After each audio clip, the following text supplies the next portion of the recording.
आम देश भारत एवं सशक्त और आत्मनिर्भर होगा लगी आखि को आखि मिलाई विश्वर शक्तिशाली राष्ट्र मानक जवाब देवा पछाऊना। चाइना पाकिस्तान परी शत्रु राष्ट्र भारतर शक्ति देखि एवं माटी चुपी बयान दौरान भारतीय जल स्थल आकाश तीन सेना एवं निजक शक्तिशाली कर लगी। पड़ोशी शत्रु देशर नाली आखि को समान भाषा समान भाव में भारत एवं जवाब देउछि।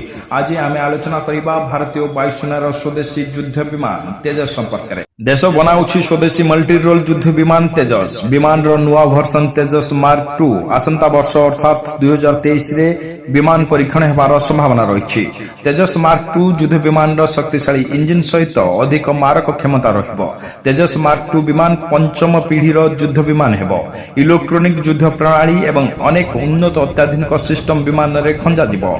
विमान प्रथम हाई स्पीड परीक्षा 2023 रे आरंभ हेबो।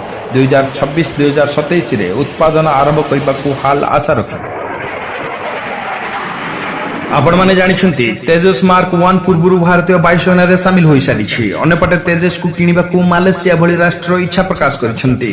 हिंदुस्तान एरोनॉटिक्स लिमिटेड रो चेयरमैन तथा परिचालना निर्देशक आर माधवन को अनुसार चाइना रो जेफ-17 जेट, दक्षिण कोरिया रो FF-50, रूसिया रो MiG-35 एवं याक-133 मध्य कड़ा प्रतियोगिता होइथिला। भारतीय विमान तेजस को मालयेशिया भली देश चयन करिछि एवं निज वायुसेना रे शामिल करिबाकू भारत सहित कथाबार्ता चलाइछि। भिडियोटी भल लागुଥିଲେ शेयर करंतु, सब्सक्राइब करंतु।